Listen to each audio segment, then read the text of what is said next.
Welcome to the Say Report. I'm your host, Devon Decker, and joining me, my host companion. Hi guys, it's Sejohn Sarowick. I'm trying real hard not to lose my crap. All right, hey, what's going on, everybody? That was good. Damn it, Sejohn! You proved me right in the first. What hasn't even been a minute? 30 We've already seconds. corpsed. And The show is 14 dead. seconds It's of okay, that though. was theme song. No, it's not playing anymore, is it? No, theme songs. Na. Welcome to Say Report. You know what this is? We've become self-aware. Oh no, like AI in many fictional things before it. This is the episode where we gain sentience. And the reason for that, Sejohn, a little bit of round of applause is in order. Like a nice golf clap is in order for this episode of the Say Report. And Okay. the reason for that, dear listeners, is this is the 46th Say Report related thing that Sejohn and I have recorded together. So you like golf clap? no, but isn't this only 43? Well, technically, this is the 41st episode of the Say Report proper, but out there, for your listening pleasure, is our preview episode where we talked about what the Say Report was going to be. Oh, that's why I had 43 written down. Yeah. Okay, We should probably go back and re-listen to that, and see if we're staying at all with our manifesto. That might be a fun thing to do in a year. We'll bookend this year with just us revisiting and giving you a nice little apology. I guess We should for do a what we did. commentary over that. might be fun. And then we also have our 4 very special episodes, which, I mean, not that this show has a coat of arms, but if we did have a coat of arms, I think the things that would be prominently displayed would be movies, comics, television, and music. And that's what those 4 very special episodes encompass. You have movies with Coyote Ugly. You have comics with Marvel vs. DC. Television with the DuckTales reboot commentary.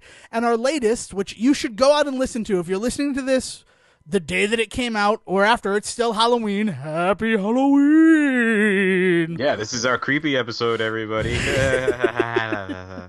And you should go out and listen to our latest very special, which is all about AFI's All Hallows EP, which there's a lot of inaccuracies in after I fact-checked it afterwards, but we had a great time. So you will not be distracted by the inaccuracies.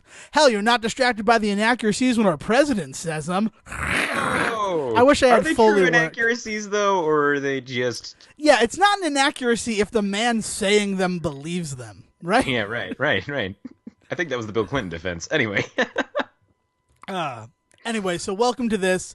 It's a monumental occasion because we already passed Sejohn's penetration barrier, episode wise on a podcast, and we're nearing mine. Is that really the proper term? You know what?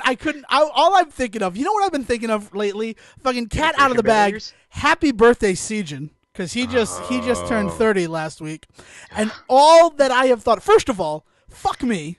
Just fuck me, because I thought that you were already 30. I forgot that, in our little friend group, right, in our 3 Musketeers, you're Marshall, Will is Ted, and I'm Barney, and that's, also true to the fact that I am older than you guys. But because of that thought, and because of the fact that, oh my god, Sejohn just turned this age, all I can think of is the episode where Barney slept with Robin. Oh, and it's the Ted's, first time. Yeah, the first time. And it's Ted's 30th birthday, and he's like, I'm finally going to penetrate that thing, right? So what's it like? You've penetrated it before. and he's talking about turning 30. So, all I've wanted to do is relate you to penetration. Sentience, ladies and gentlemen, this is what it looks like.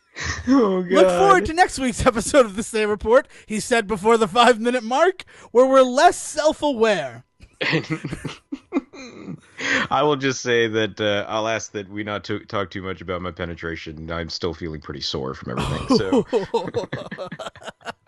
Bazinga, right? that's from that show. No.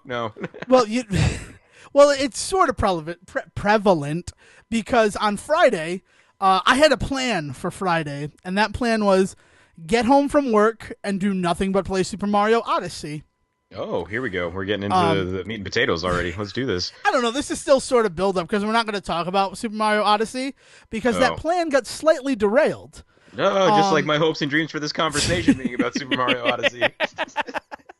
I played for about 3 hours, like straight, and then I'm like, I need a break, which was my biggest fear of this game is that I would get bored. Okay. And you know, we'll get to that bigger later on. But I'm like, I need a break. So I take a break and I'm drinking some seltzer and I'm enjoying myself, calming down, and I get a text from a friend saying, "Hey, what are you doing tonight?" And I'm like, nothing, literally nothing, right? Dale went away to Vermont this weekend to go visit a friend who's in grad school. So I was alone this weekend because the Decker parents are in Hawaii right now. A wee wee. That's not how you say that. Hawaii. That was a weird. Anyway, they're in Hawaii right now enjoying. You know, that's what you do when you get older. You travel. And apparently they're the youngest people on their tour group, which is very funny to me. Oh God, they've hit that point. Oh no. Yeah. If it's Your Tuesday, dad must be just loving that. oh my God. My father is loving the fact that he saw The Mummy yesterday on the recommendation of me and Dale. Yeah. And his response was, it was too unrealistic for me. Movie about a goddamn mummy come to life. Too unrealistic. So I'm like, what are you talking about? He's like, Tom Cruise could never hold his breath that long. And I'm like, Mission Impossible 5. He's like, all right, maybe. We've seen him do it. Also, isn't the point in that? Never mind. We're not going to go into a discussion of the Mummy right now. I want to get to Mario. You want to get to Mario, right? saying. So I was home alone. So I get this text from my friend, and she's like, "What are you doing?" And I'm like, "Really, nothing. I'm home alone, and I'm contemplating my existence." And she's like, "Cool, come out to this bar." And I'm like, "Oh, maybe." And the reason why maybe, right? Because I don't want to be a maybe guy when I get asked out to a bar, is that the bar is an hour and a half away from my house. Oh, that's no fun. I And- mean, unless there's something really specific that you're going for to this bar, like that's really not a fun time. And I'm like, I don't know, like that's a hell of a drive. And she said the one word, right? I'm about to, like I said, self-aware. Here is a word that will get me to do almost anything. And that is spontaneous or spontaneity. Really any offshoot of the word spontaneous. And I'm like, fuck. Because she's like spontaneous. And I'm like, yeah, I guess I'll go up, whatever, right? And then there's the last bit, right? Like I've already agreed to go up. And this is when she says to me, oh, and by the way, it's a costume contest. Click. Not a click, because text messages don't have the click ability. But essentially a click. But essentially the click. So I'm like, fuck, I don't have a costume, right? And she's dressed as Princess Carolyn from BoJack Horseman. Nice. That's her costume. And the other girl that she's there with is Jessica Rabbit. Oh, so I'm just like, Jesus. I got no idea what I'm going to do. Bob Haskins. All right, anyway, sorry. No, thank you. Yep. So what I did is I put on a purple long sleeve shirt, and over that I put a Flash shirt on, Nice. and I was Sheldon Cooper. But then, just to hedge my bets, I pulled my Dipper Pines hat out of storage and threw that on. Nice. Which actually Excellent. leads me, do you own that Dipper Pines hat that you're wearing? No, in your Okay. I don't. It was too expensive that night. I got to tell you, I'm really happy that I asked on air and not beforehand, because I was going to suggest we both wear them for our Halloween episode, and it would have broken my heart to not learn it on air. No. I'll have No. to, I'll trundle through because of this, you yub nub. But yeah, so I'm dressed as Sheldon Cooper in Well, a now Dipper I'm Pines dancing. hat. And the best part of this whole night, right? First of all, it's just because that's an easy costume for me, because that's how I dress anyway. Right. There are Well, that's people- that's like the year that I did, at the last minute decided to go out as one of the Lost Boys, but not vamped out. See, for a second I thought Peter Pan, and I'm like, you were the bear, right? And then you were The the wimpy bear. bird. No, Kiefer Sutherland. Well, I guess he could be. Man, can you imagine him playing Peter Pan? Sorry. Anyway. I can't imagine him playing Peter Pan because I've seen a little movie called The Lost Boys, in which he kind Fair of point. does. Touche. Anywho, so the part of I go to a towny bar in Manchester, Connecticut, dressed as Sheldon Cooper, and costumes are pretty much on point. I will give you credit there, but it was you used to. First of all, a ska band was playing, so that was pretty awesome, right? So there High were probably school, a lot of dudes there dressed as Sheldon Cooper, unironically.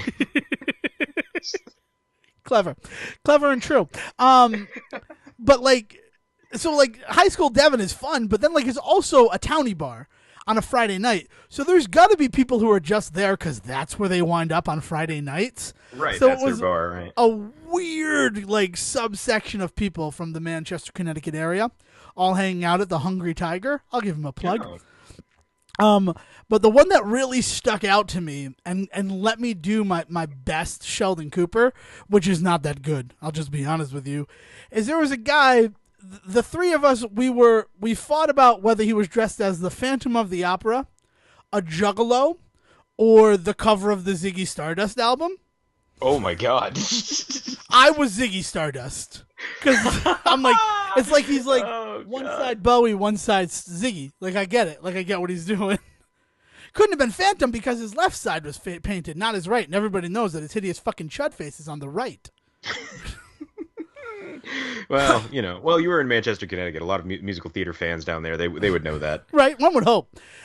He, at one point, like, he just gets in his head that he's going to, like, mess with me. And, like, this kid's got to be, like, 10 years younger than me, probably. And he's dressed like this. And he's like, oh, man, nice Barry Allen costume. And I just go into Sheldon Cooper, and I'm like, correct. That is one of the many identities of the Flash. Nice job. Like, just nonplussed. Yeah. And I gotta tell you, this guy, he knew every other person who was a Flash. Like, he went through every other identity. No. And I'm like, I don't even know some of these. Like, until he says them. He's like, yeah, Wally West. And then the other one. Oh god. And I'm just like, Jake Garrick. This is happening. This guy's just doing this. Like, oh, you poor little nerdy kid dressing up like a juggalo to try to be a badass at this towny bar costume party. Oh man. Interesting night. Didn't get home till 3:30 in the morning. So that was a fun night. That was the extent of my Halloween. Yeah. So far. I haven't done a Halloween yet. I am still in Halloween mode out here. Well, I'm not past it. Like, we are going to have our beef stew out of a pumpkin tomorrow. I am very much looking forward to that tradition. Always sad when you can't be there, Siege. But, here's the term that I saw on Facebook this weekend that just made me be like, man, humanity, huh? Oof. Hollow weekend? Yeah. Someone wrote, what are your Hollow weekend plans? Okay. And I just had... Hollow Weekend is actually a marketing term out here. That's weird that it got adopted into everyday use. But there's a theme park out here, Cedar Point. I don't know why I'm trying to hide it. It's Cedar Point, and it's famous for its Halloween themed weekends that it calls Hollow Weekends. And the thing is, out here, the big thing about it is they give everybody a job in this area. It seems like if you live in Northwest Ohio, you work at Cedar Point at least 1 or 2 summers of your life, just working at Hollow Weekends. That or Kings Island, right? Yeah, and the big thing about Cedar Point is they're the ones that have the Peanuts as their like go-to mascots. So they also get to do all of the great pumpkin stuff wrapped up in all of their Hollow Weekend stuff. So they get a whole family side of things mixed with all of the like scary haunted house stuff too that they can do for the adults and the teenagers. So they just got everybody covered. So like everybody goes to Hollow Weekends out here. It's just really weird to hear people using that out of context in a marketing context. Yeah. That was like, someone's like, what are you doing your Hollow Weekend? And I had to fight the urge to comment, unfriending you. Slapping you. I'm finding you and I'm slapping you. The one that that's weird that you mentioned that you had that like weird tick, because I had an exact moment like that today when one of the other big things about living out in this area is you get a lot of Midwestern slang. You get some really weird sayings, and the one today that I had to stop myself because I almost jumped across my register desk and almost like attacked somebody because 3 times in like one conversation they said the phrase more rare than common. Well, it's more rare than common that you find this and you find that. It's more rare than common that you get. It was like, oh my God, that's like saying this light's more on than off. I was just like, I was so upset. The very first time I was just like, that was a weird thing to say. The second time I was like, no, you cannot keep saying that. And then they said it a third time, and I was like, that was the moment when my brain started to scream, and I couldn't tell if it was coming out of my mouth or not. I had to take a moment to make sure I was not yelling at somebody. The thing that Sejohn didn't know about this conversation was it was a Magic the Gathering card game sale. And the guy's like, so what do you got in your deck? And he's like, there's more rare than common. Oh God, no! That would make everything okay. No, it wouldn't. It still wouldn't. No, it really wouldn't. It would actually somehow make it worse. Giving it a reason for this person to say that phrase somehow made me hate them more. Yeah, yeah. So I also had a weird verbal like tick moment today where I almost like slapped somebody because of just a phrasing that they decided to use. Jeez, like, Hollow Weekend, like Hollow Weekend, yeah. So But yeah, yeah, so that's it. I've been kind of doing the Halloween thing that we've been talking about, where I've been finding some not so scary stuff to watch. Picked up, and we're gonna talk more about this at Christmas time. So this is actually like a weird preview for this. But the new Mickey Mouse show that's been on, it's kind of new. It's been on Disney proper for like the last 3 or 4 years, and they're usually just like 11-minute cartoons, if that. Sometimes they're only like 5 minutes. They've done a couple of holiday specials, and the Christmas one is on a level that we will need to address. And so That's the more on Donald that Duck later. one, right? Like I feel like you gave me a little, like a Yeah. brief overview once. I think maybe even on the show, and if that's the case, but we are going to go back to it because it will be watched. Because what I did was I found it for my birthday. I picked it up for myself, but it came on a 2-disc set with the other special being the Halloween special that they just did. Oh man, it is amazing. So have you watched any of the new Mickey Mouse stuff? No, I haven't. Like I said, I've seen the one that I have seen is when Minnie, Daisy, and Clarabelle Cow are trying to get into the fancy restaurant. Okay, I have okay. seen that sketch Yeah. more times than I could possibly count.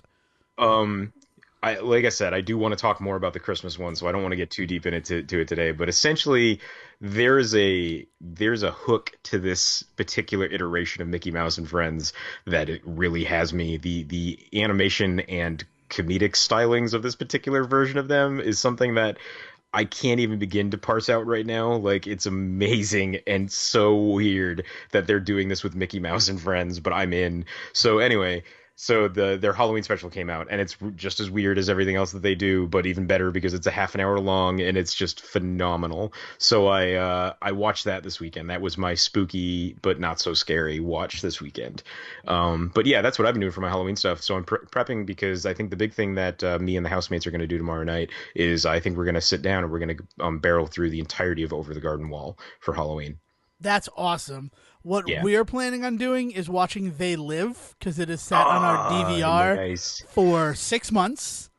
Oh And it's man. like, this is the time. If not Yeah, now, yeah, then yeah. when? We're also probably going to do the first Thor movie Oh, just okay. because Ragnarok. Ragnarok's coming out and Dale has never seen Thor or Thor the Dark World, and they are still, to this day, my two favorite Marvel films. Really? Oh, I love Thor. All Thor right, is my jam. we'll have to do some more on Thor 2 at some point Yeah. because I've got feelings about the Thor films that I love them. I mean they're Marvel movies, so no matter what, they're still winning medals at the Olympics for me, you know. It's just there's definitely some stuff that I need to like come to terms with when it comes to Thor as a character. Although now I say all this, but without seeing Ragnarok, and from everything I understand about Ragnarok, it is like phenomenal and hilarious. So Also, it's like a hard reboot for the character and his universe. yeah, yeah. That's all Yeah, I yeah. feel about it. Which is why Yeah, it seems like they're taking everything that I've had issues with about Thor and just kind of just throwing it out. So everything that I feel about Thor may now not actually matter. We'll find out. We'll see. And I sit here on the opposite side of that garden wall saying they're getting rid of all the stuff that really work for me about this character. So I'm nervous about the film that everybody seems super excited about. Yeah. Because, we'll talk more about it because see Ragnarok, Sejohn. I'm seeing Ragnarok on Thursday. See it before our next episode, right? Find Okay, the all 2 right. hours. Yeah. Let's do I this. I think I can do that. Okay. Yeah. And then we'll talk so- about this at length.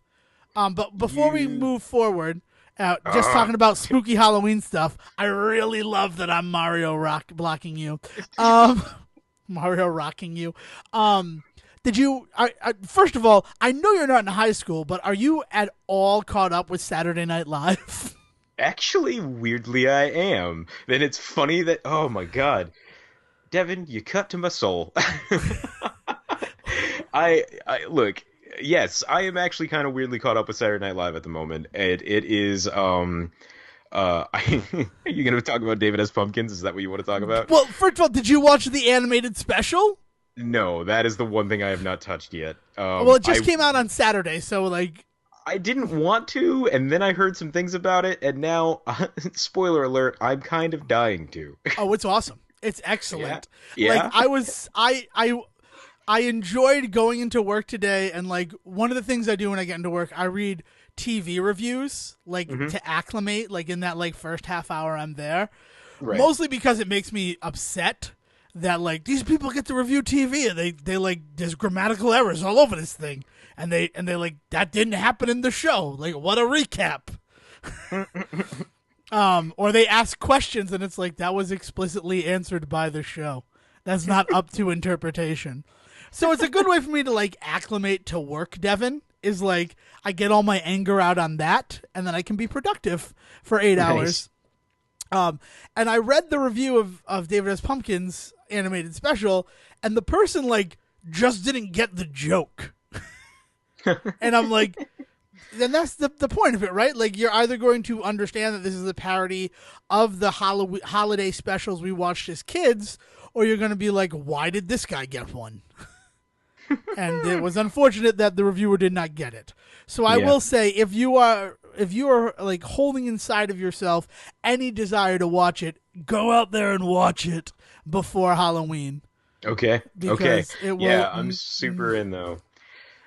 You got to understand though, like the SNL like return. I was with a lot of people on this. Like last season really was the season that won me back, you know. And even then, at the end of last season, it got kind of hit or miss for me. But I've been making it a point to kind of stay caught up at the moment because as it is, I really love everybody on the cast and stuff. And come on, Tom Hanks, Tom Hanks. Yeah, Tom, great in everything he does. The guy's a Stitch.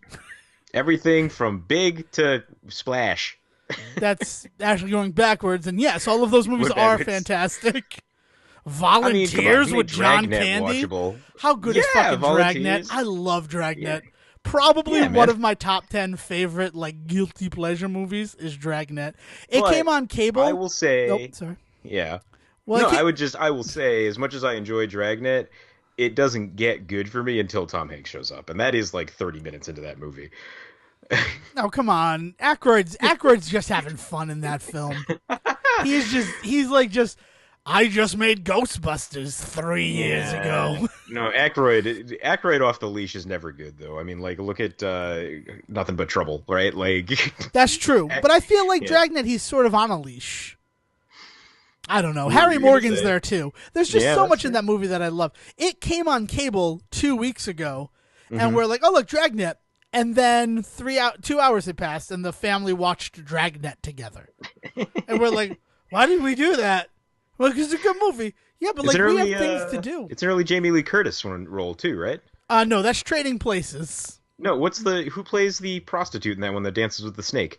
Who plays the Virgin Connie Swale? Yeah. Some no-name actress who never did anything else Why in my head is it Jamie Lee Curtis? because of Trading Places. Yeah, I guess. Yeah, I guess that's exactly what it is. But And man, I like would 100% believe that Aykroyd like would have been like, let's try to get Jamie Lee Curtis for this role, mm, because he loves working with the same people again. That's like his go-to. I love you, Dan Aykroyd. No disrespect, but like, it's sort of what you do. Anywho, oh man. all right. Can we do it? Yeah, we can talk about Super Mario Odyssey now. I've Yes. strung you along long enough. It's awesome. It is excellent. It is fantastic. Super Mario Odyssey. But here's the thing. As Okay. much as I am enjoying it, Yeah. it is not a reason to get a Switch right now. And Okay. I only answer in that way. I only quantify it like that because that was the question that everybody has been asking me. Yeah. Because I got the Switch day one. The day it came out, we got one at GameStop and one arrived in the mail because we were able to get two pre-orders, myself and Dale. So we have two Switches in our house right now. And they didn't get much use. Like, I played Zelda and Dale played nothing. She didn't use it until Mario Kart 8 came out. And then Super Mario Odyssey came along. And it's the most usage that my Switch has gotten since I bought it. Okay. And as much as it's excellent, and I'm not done with it yet, but that's because I'm an insane person, and we'll get back to that in a second. This might be a spoiler. I found a secret doorway into Princess Peach's castle. Okay. And like the whole point of the game is to collect moons. Like you collect power moons. And Okay. those are the All right. stars. All right. Yeah. And the secret doorway led from one of the worlds that I was in to this world. And the moon was shaped like a star from Super Mario 64. And the guy's like, huh, that's interesting. I didn't know that they could be shaped like things other than moons. And there is this little voice in my heart that is like, is there a full fucking remake of Super Mario 64 hidden in this game? Like, is this like the get everything and then we'll like actually like build a platform over to that castle? Because there's like the hat mechanic, right? You know Yeah. those stupid things that you go to, like famous monuments and stuff, and you put a quarter in, and it's a terrible fucking like binoculars. But Mm-hmm. as a kid, you love it because it's like the most dangerous thing you've ever gotten to put your hands on. Yeah. Like Yeah. it's Yeah. heavy fucking metal that you can just swing around. Yeah. I'm having a Exactly. You're super party. excited that you. Yeah. Yeah. Those they have ones of those that exist. You throw your hat on, and then they fly into the air, and you can like see around. So it's Okay. called Yoshi's House, the place that I got to. And there's one of those. Okay. So I throw my cap on and I look, and it like looks like a pretty 1-to-1 remake of the Peach's Castle from the outside of Super Mario 64. So like I Oh know I'm man. getting ahead of myself. I know that I'm going to be disappointed. But like if the mechanics from this game existed in that world, it'd be excellent. What Super Mario Odyssey makes me long for is just a 100% HD revitalization remake of Super Mario 64. And so I guess at the Hmm. end of the day, when I'm comparing it to that game, which I don't really have a lot of warm, fuzzy feelings for, which is Okay. strange, I know, but like my N64 go-to game is Diddy Kong Racing. I said it. I'm not. And Donkey Kong 64 for me, but yeah. Yeah, right. Like you have that, but it's like when I got my N64, I got Diddy Kong Racing with it. That was the game that my parents Right. were able to find. They couldn't find anything else. Yellow cart, right? What? Didn't No, it have a yellow no. Only cartridge? Donkey Kong 64 had a yellow cart. I mean, Okay. there might have been other ones, but like of the Diddy Donkey Kong games, that Yeah, one yeah, was yeah. still a gray cart. Hmm. Unless no, because I've owned like 3 copies of it, and every copy has been in a gray cart. So if there's yellow carts out there, that's awesome and it's super rare. But as far as I know, it only was in a gray cart. Especially Okay, I since it must be was thinking of Donkey Kong then. yeah, it was also early in the system of the N64, so it was before they like did that kind of stuff. Sure. But like that's my go-to game. And then like we went away on vacation. I got my N64, set it up. I played Diddy Kong Racing, and then we went on vacation. And at like a Walmart in the Berkshires, I found a copy of Mario 64. So then like that's all I played.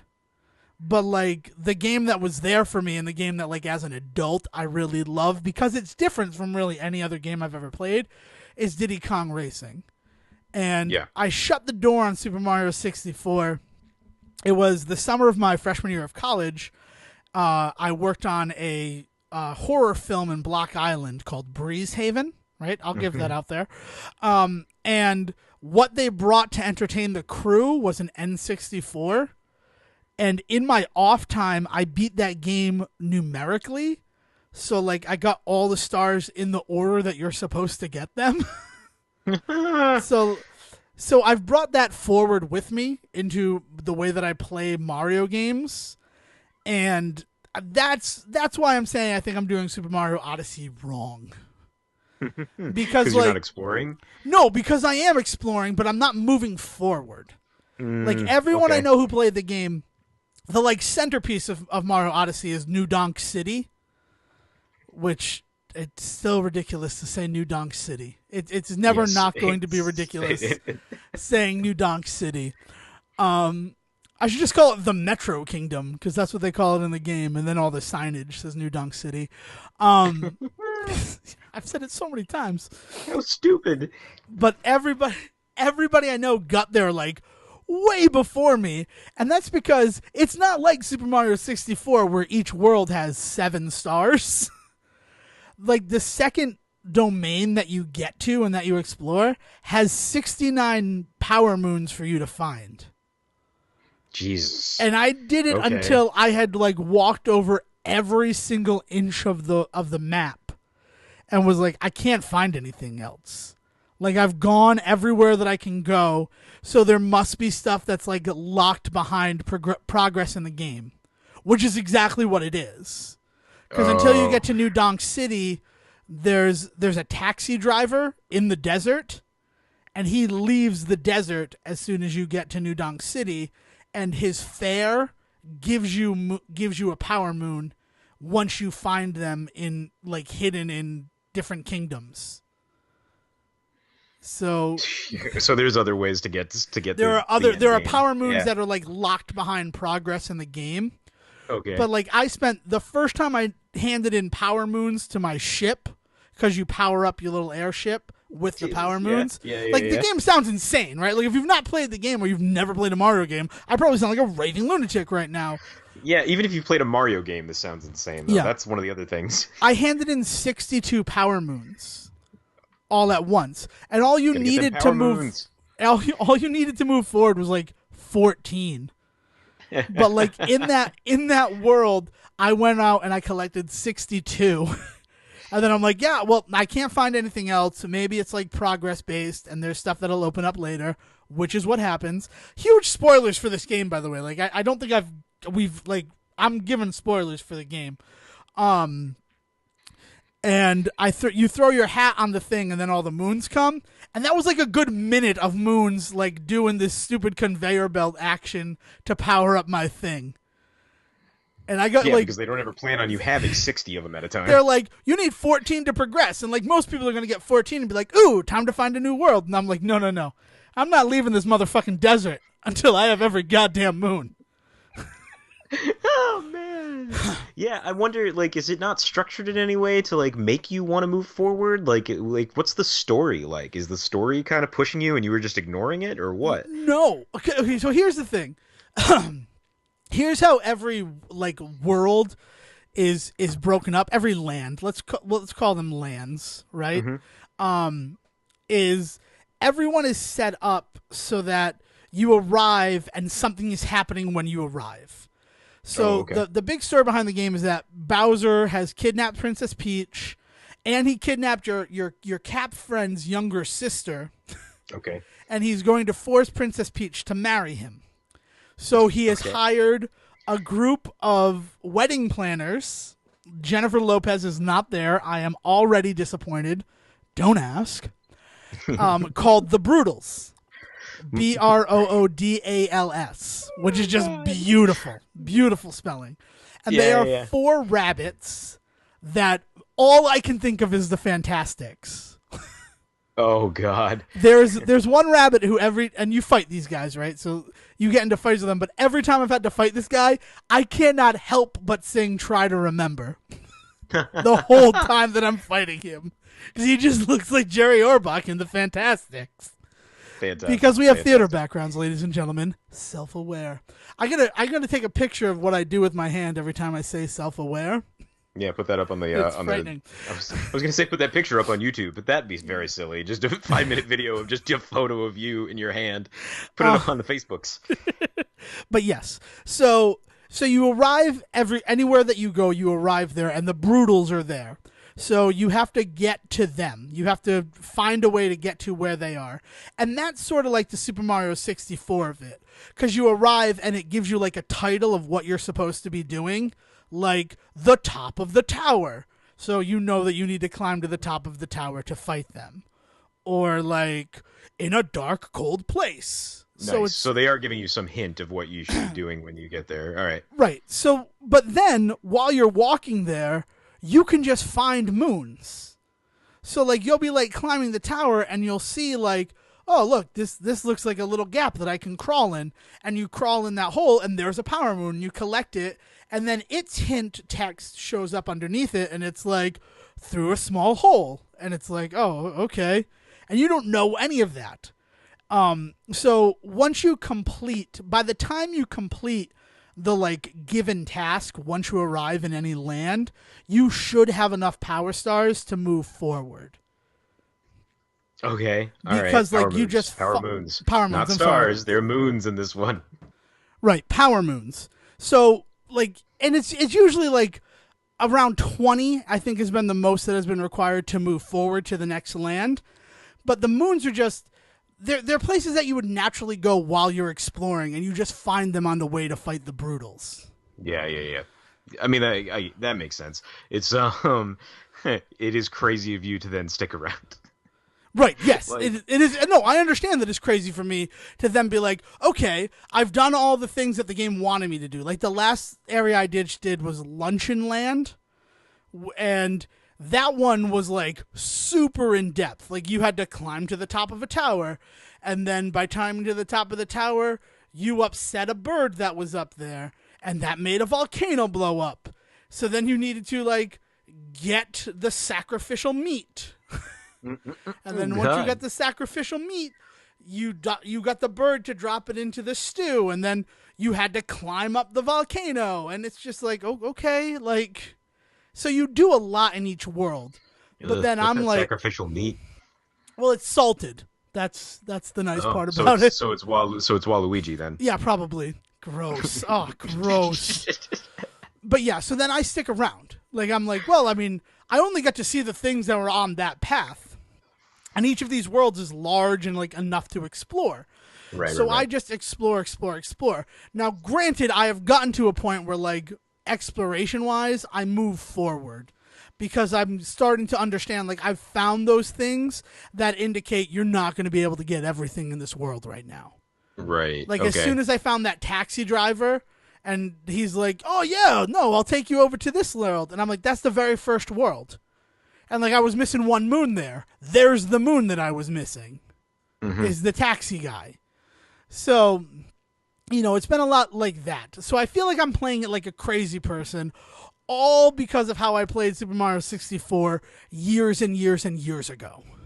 Yeah, but you know, like that's not too crazy to think about because like one of the big things about Mario and the way that Mario has always been built and one of the things they've always touted about it is that Mario is a game that teaches you how to play it. Right? And that's also become true from iteration to iteration. Like playing Mario Galaxy as your first Mario game is insane to me because like there's so many Mario things about it first that you need to know before you then begin dealing with the aspect of the whole new Galaxy setup. And I feel like it's probably a lot of the same way with this Odyssey stuff is that there's a lot of Mario-ness to it, but like you've got to then get used to all of the Odyssey like mechanics as well. So I don't think it's wrong of you to feel like you should be able to like go back into these worlds and explore and pick up everything that you should be able to because that's something you've always been able to do in the past in Mario, you know, and Mario as a franchise specifically is always built on stuff that it's done in the past. Because like you talk about Mario 64, the very first Mario game that I really played as much as you played 64 would have been Mario Sunshine. And like Mario Sunshine, is so heavily influenced by 64. I mean, it might as well be a direct sequel to it, right? Like, and I mean, Mario Sunshine, I have a lot of issues with. And it's interesting that you bring up Galaxy, but I'll address my Sunshine issues because my biggest issue with Sunshine made it forward into Odyssey.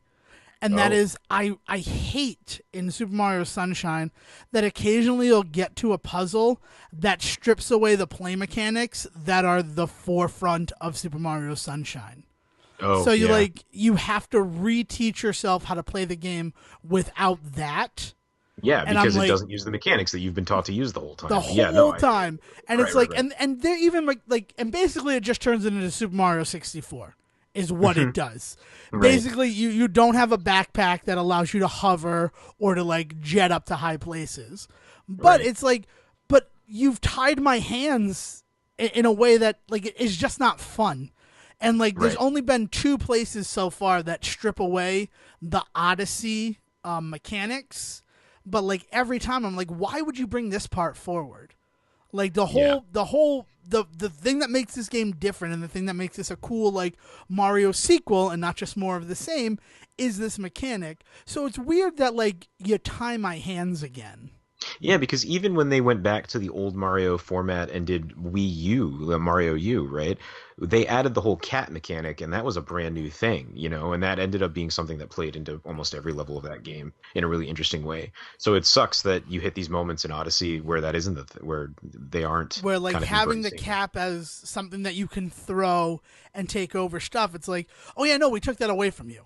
Now you have to be boring Mario. And it's like, Boo. that's fine. I can be like, and I think because of the time that I had to do it in Sunshine, I am like prepared for it and they're less jarring than they were when I was a sophomore in high school. Right. But it is like every time I'm like, but it's weird, right? It's weird that like you would bring this forward.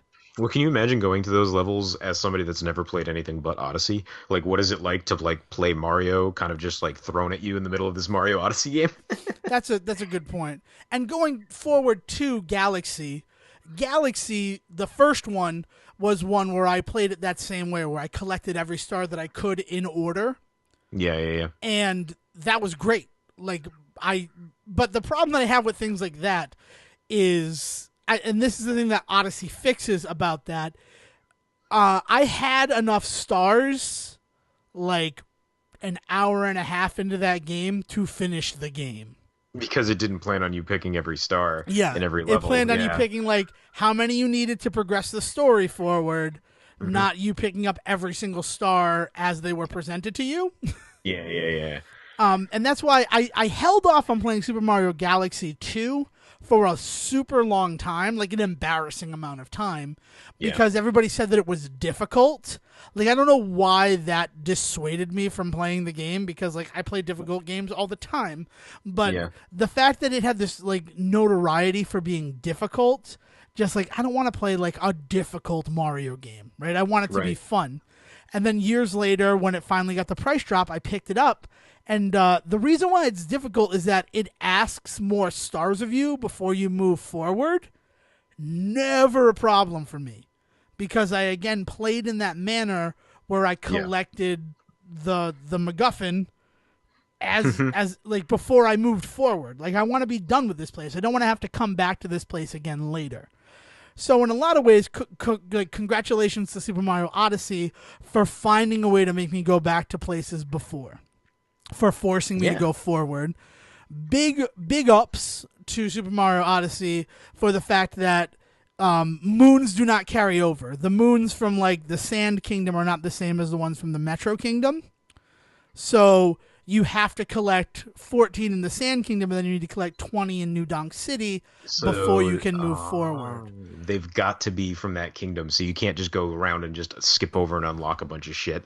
Yeah. Okay. All Which right. is nice. And like I said, and there's also like in basic exploration to solve the original problem, you're probably going to collect enough to move forward. So like the stuff that I'm doing, basically the way that I'm playing is I'm looking for every Korok seed to use Breath of the Wild. Right? Nice. Like if Yes. you were the kind of person who's like, I have to get every Korok seed. All I'm not 300 leaving. Korok seeds. It's like 900, isn't it? Oh yeah, it is. It's like 960. It's some weird Yeah. number like that. Yeah. It's like if that's basically what I'm doing. Like I need to get every Power Moon, before I move forward, and then I Hey taught man, myself. maybe there's something. Maybe there's something you get for that. If there's Hopefully, anything it's a video it's games a have taught us, remake of Super Mario 64, because that would be that's what it is. amazing. That's what it is. You unlock the remake of Mario 64 within Mario Odyssey. Oh, I'd love it. I would honestly love it. And like that little like picture of Princess Peach's castle just gives me nothing but hope, which will be dashed eventually. It's that 3D remake of Super Mario 2 that America, that one that we've all wanted for years and they've said they'd never make, and now all of a sudden here it is buried in Mario Odyssey. You're a jerk. All right. So have I scratched your like excitement glands on Super Mario Odyssey long enough? Yes, you've Because you've penetrated my glands. oh god. Oh God. Um. So I'm glad you've been playing like good video games this weekend, because I have been deep diving into some weird video games. Not all of them great. I'm gonna start off bottom of the barrel just to get this out of the way. Devon, don't play Ghostbusters 2016. Oh, it's fucking garbage. It is fucking It is garbage. total garbage. We can't even get second player to work. Like this isn't even like, oh, this game's no fun. Like no, this game just doesn't work. Second player pops into the game and then instantly starts firing their gun and can't turn it off. Like we can't get the controls to stop. So yeah, That it's sounds such a like a broken disappointment. controller. No, no, no, because we switch controllers, we plug them in, we unplug them, we've done everything, and it second player constantly pops in and then cannot be controlled. It's the worst. And we looked it up, and there's a 1,000 yards of fucking digital paper of glitches with this game, and honestly, nowhere in it is this weird two-player glitch that we're getting. But there's so many other problems. I'm like, how is this allowed to be sold right now? Like, I cannot believe that PlayStation is allowing it on their market to be sold in the state that it is in. I'm so pissed. And the thing is that I only paid $10 for it. It is traditionally $50. Oh It my is a god, it's only 10. Is $50 it still game. only $10? I don't know if it's. I don't I know. might go buy it. I fucking hate you. I hate you Well, so here's much the right thing. now. If there's online multiplayer, maybe we can get this to work There's no because two online multiplayer. players. It's all couch co-op. Well, then it's useless to me. I mean, dude, I will 100% try and see, but I like Well, and remember. the thing that kills me about it is that like I kind of like the animation style, and what little I can get from the story from reviews sounds interesting to me. But apparently, it is just boring to play when it works, and 90% of the time it doesn't work. So yeah, so don't buy that. That's my warning this week. And here's And I the was thing: hoping. because of that warning, I'm gonna go check, and if it's only $10, I'll probably buy it. You're a monster. You're a Yeah. literal monster. Well, I was trying to find a good Halloween game, honestly. Like I've played through a lot of Costume Quest over the years, so I don't want to go back to that one. Did you finish Costume Quest 2? I played a lot of Costume Quest 2, but just wasn't into it as much as I was into Costume Quest. Good. I'm glad I'm not the only one who feels that way about Costume Quest 2. I like it was just so much more of the same that I was just like, this is great, but I played this game, Yeah. like yeah. So I did really like the dentist though, as the villain was a pretty good character. There just wasn't enough of him. Um, But like, so I was trying to find a really good Halloween game. So what I've actually found myself playing right now is Dead Rising. It's the first time I've ever played it on PlayStation. The other four times I played through that game were all on Xboxes of some iteration. Um, and I gotta say, I forgot how fucking goofy and fun this game is. But it has not aged well, as a game. Well, that's like they finally released it on a PlayStation console because I've Hmm. never played the first Dead Rising, and I played Dead Rising 2 and Dead Rising 2 off the record to Hmm. literal death. Yeah, yeah, No yeah. pun Both of those are really intended. good. Yeah. Well, Dead Rising 2, it was when I was working for Carnival, and it was one of the two games that I owned. And it Was like it the one that they put the Case Zero out for, or was that three? no, Case Zero is that one. Is two, right? I believe Case so. Zero, yeah, that was a super fun time. I remember because I was kind of after Dead Rising, I played it so much, I was kind of burnt out on it, and I was like, I don't know if I'm ready to go back to this. And then Case Zero came out, which is one of the greatest things I think that anybody has ever done, like as far as like marketing a game goes. And I get that it's not easy to do because what they did was they released like 3 hours worth of gameplay in advance to just anybody that wanted it. And like so I get that that's not always feasible for designers and stuff to actually do, but holy crap, like everybody was like, they basically gave you a free game. It's really well done, and then on top of that, all of your progress from it just led into the game if you bought it. So like it was such a good way to market that game. So that's what got me back. Yeah, I mean, because I remember looking at Dead Rising and being like, this looks like fun because it looks like Resident Evil but without the tank controls. Hmm. So I get Dead Rising 2 and I played it all the time. Dead Rising 2 off the record comes out, I buy that one, play that one to death as well. As soon as I got an Xbox One, because I got one for like super cheap, the game I got with it was Dead Rising 3, and it's fun, but it's not as much fun as Dead Rising 2 was for me. Yeah. But then like this opportunity to play this game that I had never before played, I was so excited to play as Frank West and to like actually learn about this character who's like the face of the series, but like you really don't get to spend a lot of time with him because of how they've done the sequels. Right, right. Um, You spent a lot of time with him in the first one, though. So and I just cannot get into the first one at all. it is it. There are elements to it that are going to make me keep playing. Like I don't want to act like this game is suddenly terrible because I put a lot of love into this game years ago for a reason. So like I do love playing this game and I'm going to keep playing it. But like things that they had introduced then to be quirky have now actually kind of become like standard, if not kind of like easy unto themselves. You know, like they're talking about there being like hordes of dudes on screen. Whatever will you do? And at the time that was revelatory because like no machine before the 360 could handle that much animation on screen at once, AI work at once, right? But now it's just like that's nothing. Like hordes of people coming at you, like it's super easy to figure out how to play on that. But also the weird Dark Soulsy side of it, where like you kind of have to learn the quirks of the game itself and use those quirks to your advantage, like the way that you can level up your character in like 10 levels, honestly, in like an hour if you're smart. But if you don't know that the game has these certain little quirky like side quests and things to them, like if you're not aware of how that game plays at first, you could take like 6 hours to figure out how to really level your character up to a point where that game is playable. But now that I know how to do it, I was able to in 40 minutes get my character up to level 10 and basically just breeze through a lot of stuff early game. And the thing is like a huge aspect to that style of game is the learning. So the fact that I've already learned it has kind of killed a lot of that momentum in the beginning of that game, you know? All right, so I will definitely take that under advisement and give it a better shot than I did the last time. Because like I Well, was excited and sit down and I'm like, this is going to be fun, and it just wasn't fun for me. and I forget, like, did 2 and 3 really encourage the restart, or was that just something like where you restart but your character still has all the same stats? Was that really like a big part of 2 and 3 for Not you? at all. Yeah, see, one is so heavily like influenced by that ability that like you really can't play that game through in your first sit down. You kind of have to let Frank die at some point and then restart with all of his stuff. And honestly, if you're playing the game quote unquote right, then what you really want to do is actually have him die like 4 or 5 times at first so that you can really level him up. And that's what I'm talking about. Is like within an hour, if you do all the right photos, meet all the right people, save all the right people in the first like 20 minutes of that game, and you do it 3 times, you can get thousands, if not tens of thousands of XP like immediately. So then you just level them up to level like 9 or 10 immediately, and suddenly that game becomes a much different game. So like that's also another thing that you need to know about Dead Rising. That again, weren't they you could say they fixed it for 2 and 3, but really I think what it was like the intention just was different with 2 and 3 than it was with one. And that intention in the first game, again, like knowing that now almost kind of breaks it, but in a way that it kind of has to break it now because I just won't put up with certain things that I would have put up with 10 years ago from video games, you know? Right, actually, that makes a lot of sense too, because like I was happy that first time as Chuck Green, I don't think I ever died.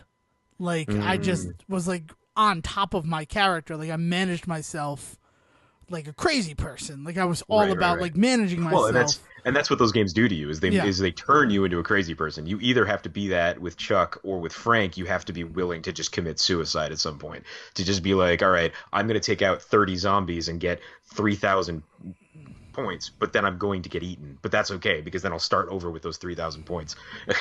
It's more of an RPG element that is Hmm. eliminated from those later ones.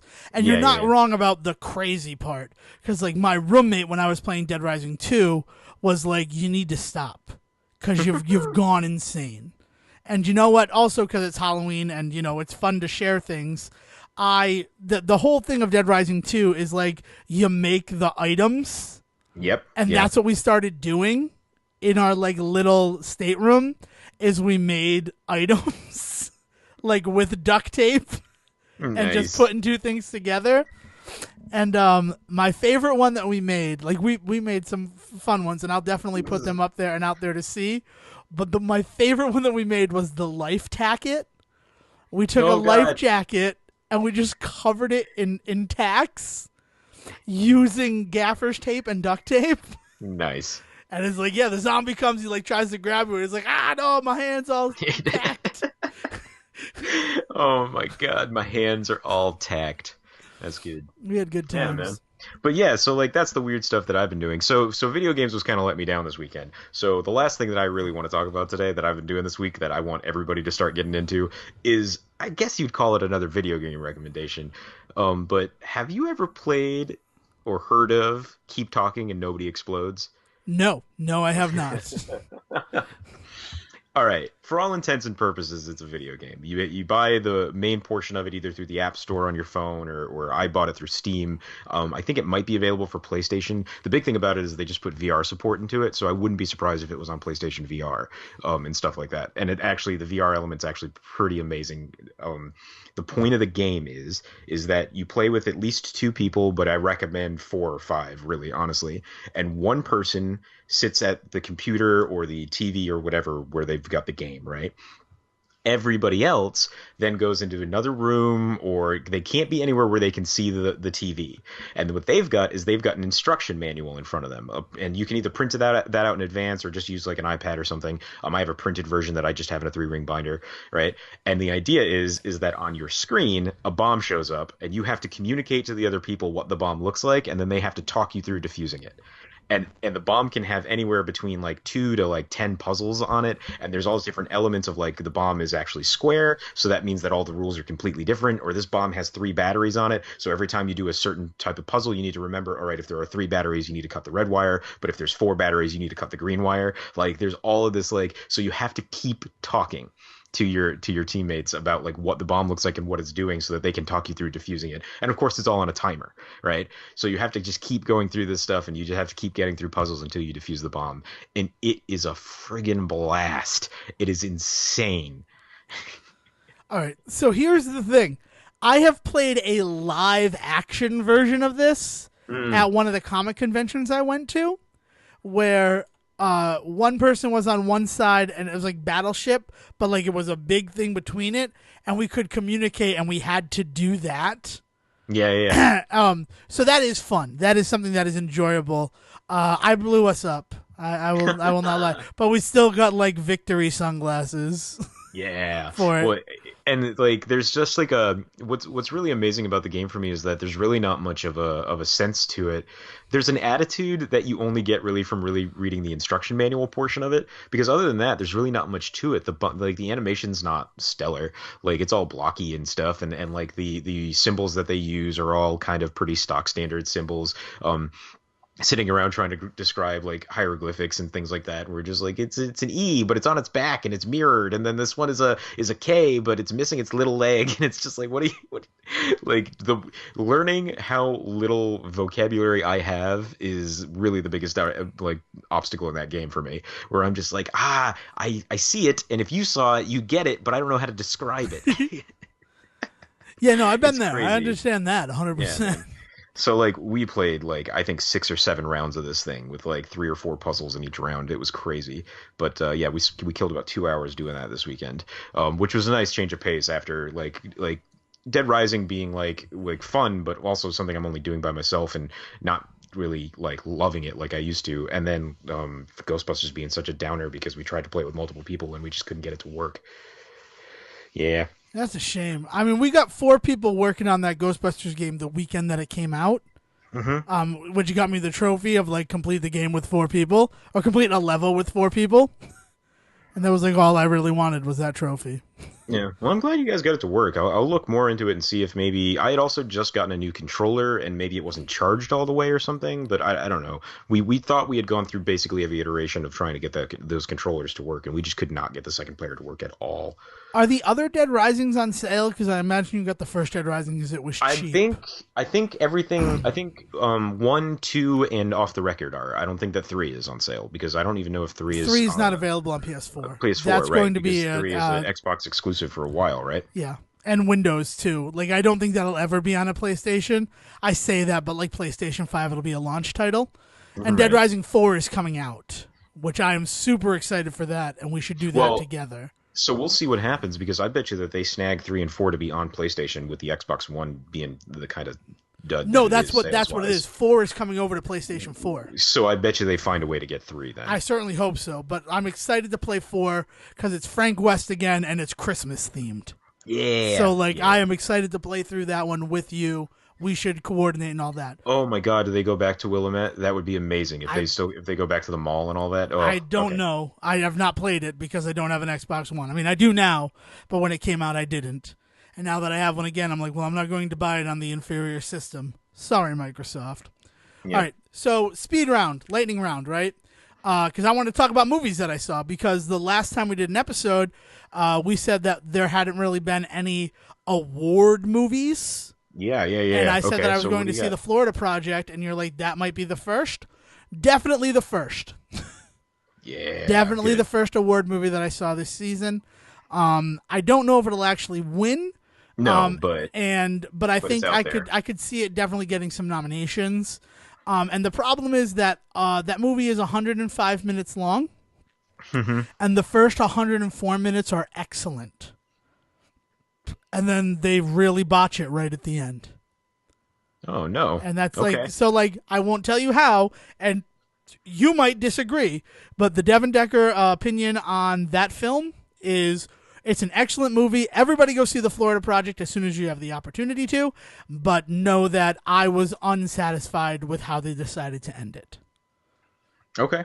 All The right, I'll check it second out. movie that I saw was Professor Marston and the Wonder Women, Yeah, all right. which is excellent. Oh, that's That movie awesome. is another movie that like I think if it had released I don't know later or if it released in another year that Wonder Woman hadn't come out, Hmm. maybe it would have had a chance for. I want it to win awards. I honestly want it to win awards. And here's the thing: I talked about like TV reviews that I read. That same website that I go to also does film reviews, and I read the film review for Professor Marston and the Wonder Woman. And the reviewer's problem with it, like the whole thing is that Professor Marston and his wife Elizabeth, they start up a polyamorous relationship in like the 1920s with Dun dun dun. this Sorry, is that girl what we're doing? Olivia. No, because like it's so long ago, right? Like Yeah, that yeah, kind of yeah. stuff is sort of commonplace now, but it was not commonplace then. And you see how like it affects them, but like the reviewer, Also, this is the dude that created Wonder Woman, well, yeah, and he created Wonder Woman. supposedly in his creation of Wonder Woman, it was based on these two women. All right, Yeah, sorry, keep going. they're an amalgam of these two women, which is awesome. And like to watch the movie and see that. And yes, it's based on true events. So and the by own admission, the director's like, yeah, I embellished a lot of stuff and I made it better for the screen, right? So don't go in watching this movie thinking, oh, this is exactly how it happened. But the reviewer's complaint was it felt like any other romance movie or drama.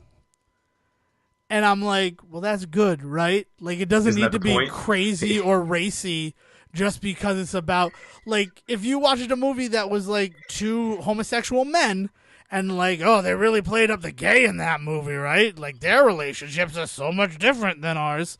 No, that'd be wrong. That would be the Right, wrong way to make that movie. So you right, make it a exactly. movie and you just show that it's like, yes, even though it's a relationship between one man and two women, there still is love and it's still like a relationship for all of them and it's just like any other relationship. There's just more parties involved. Yeah, yeah, And yeah. then in that same review, they talk about how the director made that choice deliberately to not make it seem sensational and to just play it like a normal relationship. It's So they like, got it. so wait a minute. You're complaining that the movie is like this, and then you talk about how the director wanted to make the movie like this, but that's your complaint about the movie? The director succeeded in making a movie that does not sensationalize a polyamorous relationship and shows that it is just like any other relationship, right? And you're like, yeah, but they really missed the mark in doing that. I mean, at the end of the day, that just means he doesn't like what that director's vision of that is, and that's more telling about them as a person than anything, right? It's Yeah. just like, Also, yeah. you assumed gender. It was actually a female reviewer. Oh, Yeah, which was I don't not that that should affect it, but you said he, and it's like I do want to go on record that it was a female viewer, which seemed a little bit odd because like the movie is also really heavily influenced in feminism and like equality, so it's like again normal things things that Yeah. should be normalized, things that shouldn't seem out of character or shouldn't be sensationalized. Yeah. Just I don't know, saying. man. And that's the reason why the movie worked for me, because I like, oh, this could be any relationship that I'm watching right now. Like the fact that it's Professor Marston and his two lovers, or Professor Marston and her two lovers, or this girl Olive and her two lovers, does not really enter into it. It's love, and it's what love is. Yeah. And it's just, I don't know. It was just a weird thing to read. And All the right. final movie that I saw, quick lightning round, not being quick or lightning roundy. Actually, it's only been 5 minutes.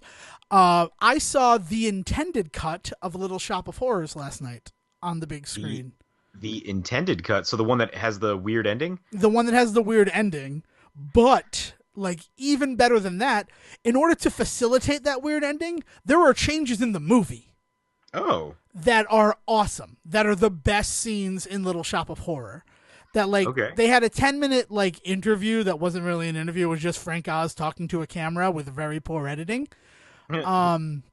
About how like he understood why test audiences didn't like this ending, and they scrapped it and they changed it and we got the ending that we know. But he still feels like this is the better ending. Like this is the one that like he still thinks that this is the way that it should have gone. And after watching it, of course he feels that way, because like actual emotion and actual like feeling and things that fucking matter happen in the intended version. Yeah. Like my sister had never seen the original Little Shop of Horrors, and I'm like, I want to see it because it's the intended version, right? They call it the director's cut, but the credits call it the intended version, and I just think that's like, what a better way to call a movie, right? Like this Yeah. is how Yeah. we planned on doing it. And she, and the ride home, she mentioned two scenes that made her cry, and she's like, and it really got to me, these two scenes, and I didn't expect it, because like people made fun of Suddenly Seymour, and that song meant nothing to me seeing it in this film, because everybody talks about how he sings and and I'm like, yeah, well, I'm sorry that it was ruined for you. But she's like, yeah, but then this scene happened, and tears, and I was so happy that it occurred that way. And I'm like, that's a shame, Dale, because those things do not exist in the original movie. Uh, But it really was crazy, and to see it on the cool. big screen like that was awesome. And then the best part, though, the best part overall in seeing it like that, is there was a group of people in there with their kids, and the kids loved it. Like during the medley over the credits, they're dancing, they're singing, they're having a good time. So the fact that the movie had a bad, like a sad ending, a downer ending, didn't affect the enjoyment of that movie for these children, right? But then their parents are still sitting there in the theater, and they're like, what the hell was that? Like this. And I'm like, oh, so I guess you guys aren't theater fans, right? Because that's how like the theatrical production ended. Right. This is the ending of this story. It's just not the one that they ended up filming. So It's not the probably one because in. people like you. Yeah, you're the reason. You're the reason Frank Oz had to change the movie ending. And Jim Belushi is in the one that we got, when Jim Belushi is not in the intended version. But yeah, so that's awesome, and it's out there. It's available on Blu-ray. It's Little Shop of Horrors, the director's cut, and I highly recommend it. Like, it's a better movie, and it's sad that like the world is not ready to see that cut until 2017 and appreciate it. That's actually not true. In 1998, they released it, but then after a week on sale, they recalled all of them because they didn't want people to see it on DVD. They wanted to try to put it on the big screen again, and then that didn't happen until 2015.